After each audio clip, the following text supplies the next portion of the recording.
Doctor Sandeep Vohra जी, मैं आपके पास आते हुए, चूंकि सिविल सोसाइटी को लेकर भी बहुत सारे सवाल हैं, एक बार जरा फुल फ्रेम में पूरी तस्वीरें दिखाइए और ये देखिए एक एक करके 1, 2, 3, 4, 5 ऐसे कुल 13 लोग एक से दूसरी जगह जाते हैं और आरोपी साहिल एक के बाद एक लगातार 21 बार उस लड़की को गोद रहा होता है, फिर पत्थर बड़ा सा उठाता है, उसके सर पर वार करता है, उसके बाद एक बार वापस जाता है, फिर दोबारा वहां पर आता है और फिर जूतों से उसे मारता है। और वहां से गुजर रहे लोग किस तरह से तमाशबीन बने हुए हैं, किसी ने प्रयास तक नहीं किया। संदीप वोहरा जी, क्या चल रहा होगा इन लोगों के दिमाग में?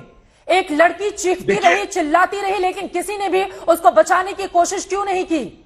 कई बार तो भगवान के डर से लोग इस तरह से रोकने का प्रयास करते हैं कि उस लड़की के साथ हो रहा है, कल को हमारी बच्ची के साथ होगा तो कौन आएगा सामने, लेकिन यहां पर सब के सब तमाशबीन बने हुए हैं। देखिए, बहुत ही दर्दनाक हादसा है और जो हम विजुअल्स में देख रहे हैं उसमें बहुत बड़ी दर्दनाक तरीके से हत्या की गई है।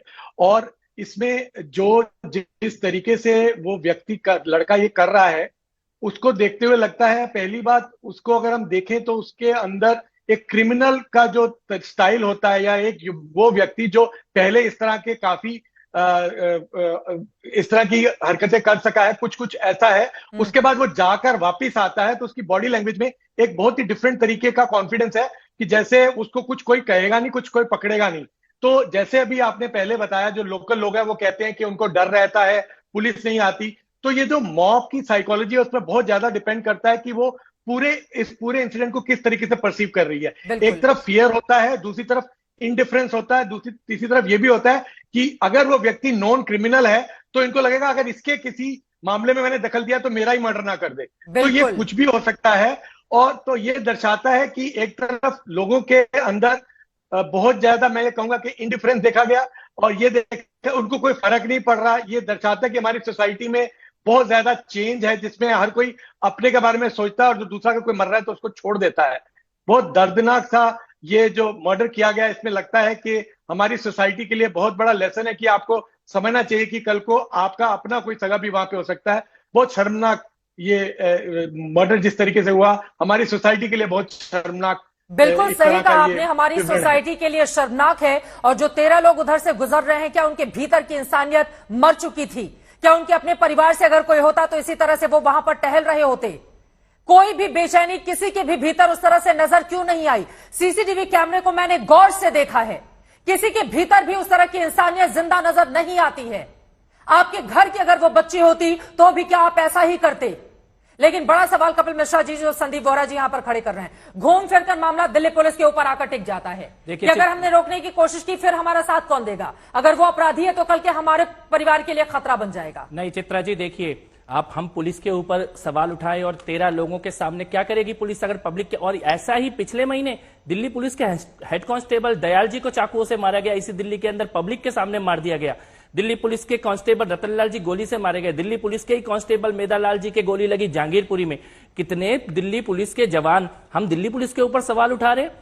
हम ये नहीं देख रहे उनके जवान अपनी जान की बाजी लगाकर यहां पर शहर को चला रहे हैं। मैं ये कहता हूं 18 घंटे के अंदर इस अपराधी को पकड़ा है, एक बार 2 शब्द पुलिस के लिए नहीं बोल रहे हैं। श्रद्धा को आफ्ताब अपने घर के अंदर काट के फेंक देता है। दिल्ली पुलिस ने अभी चार्जशीट करी है, लेकिन मैं ये कहता हूं इस मामले में सामने वीडियो दिख रहा है, हत्यारा सामने, गवाह सामने है, हथियार सामने है, सब बंदा पकड़ा जा चुका है। मैं मानूंगा दिल्ली पुलिस की फेलियर अगर ये 100 दिन के अंदर इसको सजा नहीं दिलाते तो, तब मैं मानूंगा कि फेलियर है। लेकिन हम ये बोले कि इस प्रकार का अपराध हो गया, हम पुलिस को कटघरे में खड़ा कर दे, वो पुलिस जो अपनी जान की बाजी लगाकर दिल्ली को चला रही है। और क्या हो रहा है, क्या हो रहा है शहर के? चित्रा जी, मैं एक सवाल पूछना चाहता हूं। जान की बाजी लगाना काम है, लेकिन एक सेकंड, दिल्ली पुलिस का कोई भी जवान अपनी जान क्यों गंवाए?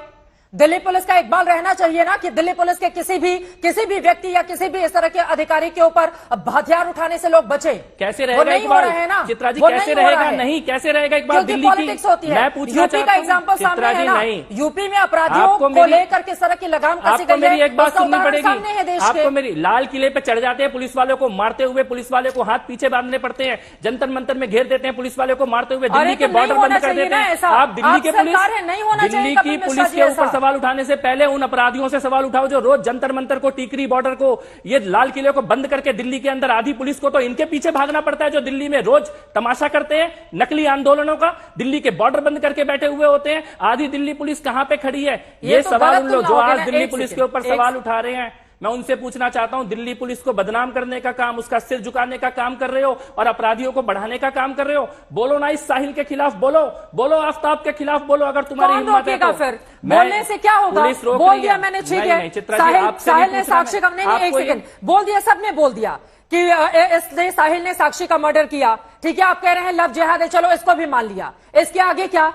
तो इसके कैसे आगे सजा जांच होगी मिलेगी? ना? कैसे जांच कब तक चलेगी? चित्रा जी, आपने इकबाल मान लिया, कब बुलंद क्या होगा? ये लोग मैं तो मान रहे हैं? एक साल आपके पहले पैनल से- आफ्ताब अपने वाले पैनल मामले से का पूछ एग्जाम्पल लीजिए। दे रही हूँ। नहीं बचा सकते हैं आप। अपने पैनल दिल्ली से पुलिस पूछ का एक लीजिए। इकबाल होना चाहिए, बिल्कुल होना ना चाहिए। यूनिफॉर्म पहले किसी सिपाही या फिर किसी भी पुलिस वाले के ऊपर किसी का हाथ उठे, और ना ही इस तरह से कोई लड़की मारी उसके जाए। पीछे नेता खड़े दिल्ली हैं, हाथ पुलिस का उठाने अखबार वालों के होना पीछे। चाहिए। हाथ उठाने वालों के पीछे नेता खड़े हैं कि नहीं खड़े हैं? तो नेता खड़े लाल हैं किले पे जो लोग तो चढ़े बताइए उनके ना पीछे कौन से नेता नेता खड़े खड़े हैं कि नहीं खड़े हैं? हैं? तो करिए ना कार्रवाई, जंतर करिए मंतर ना पे जो चढ़े कार्रवाई। थे उनके पीछे नेता इस नेता देश खड़े में हैं कि नहीं समाज खड़े से हैं? ऊपर थोड़ी ना हो सकता है। नहीं, चित्रा जी, नेता को मैं- तो समाज ही चुनता है ना। मैं फिर ये नेता बात- बड़ा थोड़ी ना हो सकता है इस देश से। मैं फिर ये कहना चाहता हूं कि अगर हमने गंभीरता से नहीं लिया, ये आरोप प्रत्यारोप लगाते रहे, तो साक्षी, श्रद्धा, ऐसी ना जाने कितनी बिटिया जाएंगी। पुलिस कैसे को रोका जाए? कैसे रोका जाए? पुलिस को इसीलिए मैं कह रहा हूं कि पुलिस पे सवाल उठाने से पहले अपराध की डिटेल में चर्चा समाज में होनी चाहिए। संवाद से मत भागिए, चर्चा से मत भागिए। बेटियों के साथ अगर सुनियोजित पाप हो रहा है तो उसके बारे में एक बार खुलकर, जो बेटियां पीड़ित हैं लव जिहाद की, उनको बैठाइए,